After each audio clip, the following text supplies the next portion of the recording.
我報咗 Alphashire 就半年到啦。2024年 DSE 我係攞 Level 5嘅。咁我嘅 Anson 啦，我係讀聖日室書院嘅 Long Quad 啦，即係 Paper 2。我 Alphashire 個課程重點都係喺個答題框架度啦，咁可以俾到我哋一個清楚嘅框架去點樣答題，同埋比較偏向於個 marking scheme 點樣攞分啦，即係每一分都點嚟係講得清楚咯，會咁就好幫到 Long Quad 攞到滿分嘅一個途徑咯，可以。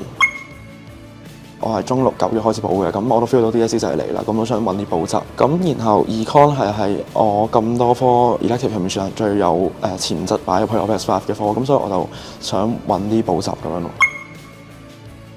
整體而言都搞幾好嘅，嗰個 exam oriented 啦，就比較實戰應用啲咯，即係比較偏向考試技巧同埋個答題嘅框架。咁我覺得呢點係好好咯，同埋補嗰陣時候係個 target 係5+ 啦，咁同我自己目標係一致嘅，所以點解我會揀 Alphashire？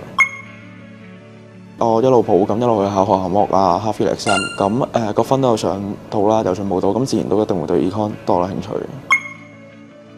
多謝 Alphashire，我記得嗰時候 study leave 就成日都問佢 MC 嘅，咁佢都有